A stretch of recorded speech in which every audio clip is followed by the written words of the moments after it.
Gold trusted gold buyers తాకట్టులో ఉన్న బంగారాన్ని విడిపించి ఈ రోజు ఉన్న మార్కెట్ ధరకే కొనబడును. మరిన్ని వివరాలకు సంప్రదించండి 7771077720.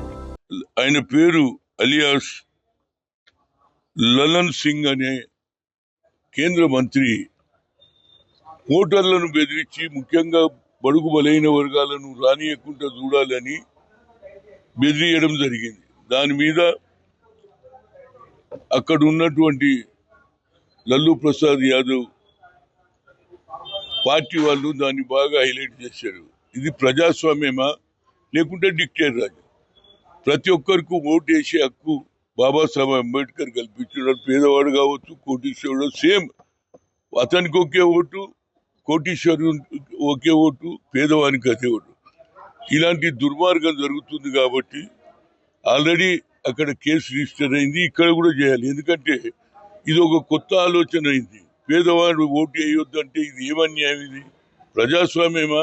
అంబేద్కర్ రాజ్యాంగం ఏం రాశాడు? ప్రతి ఒక్కరికి ఓటు హక్కు. అది కోటీశ్వరుడు కావచ్చు, పేదవాడు కావచ్చు. కనుక ఇవాళ అంబర్పేట్ పోలీస్ స్టేషన్లో సిఐ గారికి, స్టేషన్ ఇన్ఛార్జ్ వారికి ఇవ్వడం జరిగింది.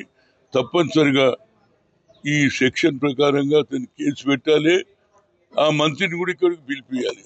ఎందుకంటే ఇంకోసారి ఎవడు కూడా ఓటర్లను, పేదవాళ్లను, బడుగు బలైన వర్గాలను బెదిరించే కార్యక్రమం ఆగాలంటే ఒక సీరియస్ గా నిర్ణయం తీసుకుంటే ఇక ముందు ఎవడు కూడా ఓటర్లను బెదిరించే కార్యక్రమం కానీ, ఓట్లు వేయకుండా ఆపాలనే ఆలోచన కానీ ఉండొద్దన్న ఉద్దేశంతో as a OBC MP former convener గా, ఎందుకంటే బడుగు బలైన వర్గాలకు ఎక్కడ అన్యాయం జరిగినా హనుమంతుడు అక్కడికి పోతాడు, వారికి న్యాయం చేస్తాడు. అదే కార్యక్రమం రాహుల్ గాంధీ న్యాయ లడై చేస్తున్నాడు. న్యాయం గురించి పేదవానికి ఎక్కడ అన్యాయం జరిగినా అదే విధంగా ఆయన ఇంకో మాట చెప్పాల. డిఫెన్స్ లో కూడా అన్యాయం జరుగుతుంది, 10% వాళ్ళకే లాభం అవుతుంది, 90% ఎస్సీ ఎస్టీ ఓబీసీలకు అన్యాయం జరుగుతుందని వారు కూడా చెప్పడం జరిగింది. ఇదే నిదర్శనం బీహార్లో ఏ విధంగా ఎన్నికలు జరుగుతుంది అనేది దేశ ప్రజలకు తెలియాలి.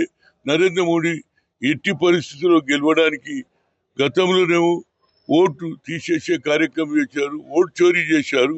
ఇప్పుడు ఎన్నికల్లో ఓట్లు వేసే పేద ప్రజలను కూడా భయపెట్టించే కార్యక్రమాన్ని ఆపడానికి తప్పనిసరిగా ఏది లా అండ్ ఆర్డర్ సిచ్యువేషన్ ఏర్పడుతుంది. కాబట్టి తప్పనిసరిగా ఈ పోలీస్ స్టేషన్ లో ఇచ్చినటువంటి నా రిప్రజెంటేషన్ మీద యాక్షన్ తీసుకోవాలి, ఆయన మీద కేసు పెట్టాలనేది నా ఉద్దేశం. చరిత్ర సృష్టించినోడు ఇప్పుడు ఆ చరిత్రని తిరగరాయబోతున్నాడు. అబద్ధాల గోడల్ని బద్దల కొట్టి నిజాలను రాగా మీ ముందుంచబోతున్నాడు. నిజమైన వార్తల కోసం వెంటనే డౌన్లోడ్ చేసుకోండి రా యాప్ని.